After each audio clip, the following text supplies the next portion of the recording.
Welcome to Camtasia Studio 7. If you're new to Camtasia Studio and you want to get started quickly, you're in the right place. We encourage you to watch this 5-minute video to learn the basics of using the editor, including how to navigate the timeline, make some basic edits, and add special effects. The preview window is where you see the video during playback. The playback controls are located under the preview window. In fact, the video you're watching in the preview window is a sample project playing directly from the timeline you see below. After you watch this video, we hope you take some time to practice what you've learned using the content on the timeline. So let's start with the timeline. This is where you assemble and edit your videos. At the top of the timeline, tick marks represent time in terms of minutes and seconds. When building a video, you'll work in a horizontal manner, beginning from the left and moving sequentially through time towards the right.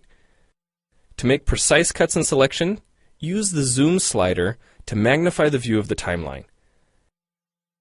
And when adding elements to your video, such as a call-out or audio clips, these are placed on different tracks. Tracks are created automatically, when you need them, when elements are added to the timeline. So depending on your video, you may be working with several tracks at one time. To change the position of an element on the timeline, just drag it. To change the length of an element, drag the edges in either direction. An important part of the timeline is the playhead. The playhead moves the timeline and indicates the current frame displayed in the preview window. To view your video, click play in the preview window. Notice how the video and the timeline's playhead stay in sync? Click anywhere on the timeline and the playhead moves to that point. The green section of the playhead is called the in point. Click and drag the in point to make the beginning of a selection. The red section of the playhead is called the out point.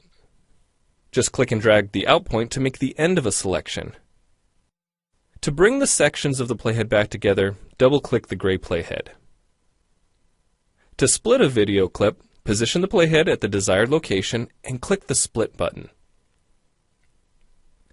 And if you want to remove a portion of your video, make a selection with the in and out points, then click the cut button.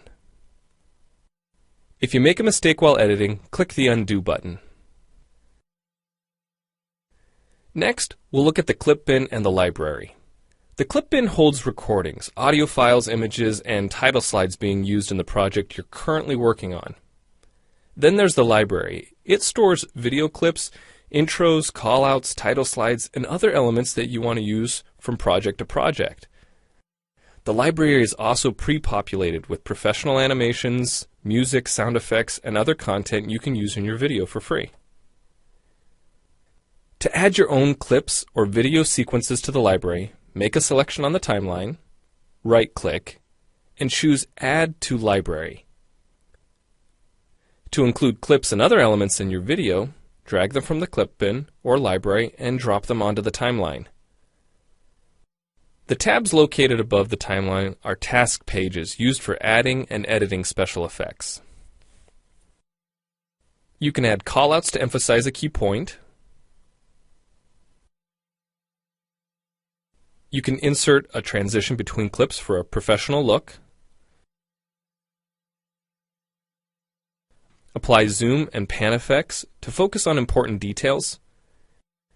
And draw attention to the cursor by changing the color, size, and more. If you double-click an element on a track, the playhead moves to the beginning of that element, and its task page opens, allowing you to make edits to that element. So we've shown you a few ways you can navigate and edit your video. But how do you get content into your video? Well, to make a new screen recording, click the Record Screen button.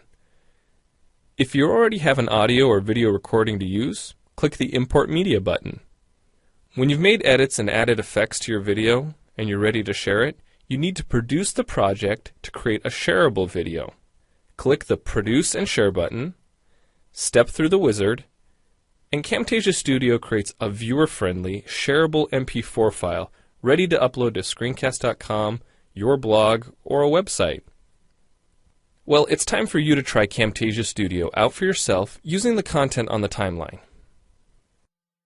The help file in Camtasia Studio will help you use each of the Camtasia Studio features and applications.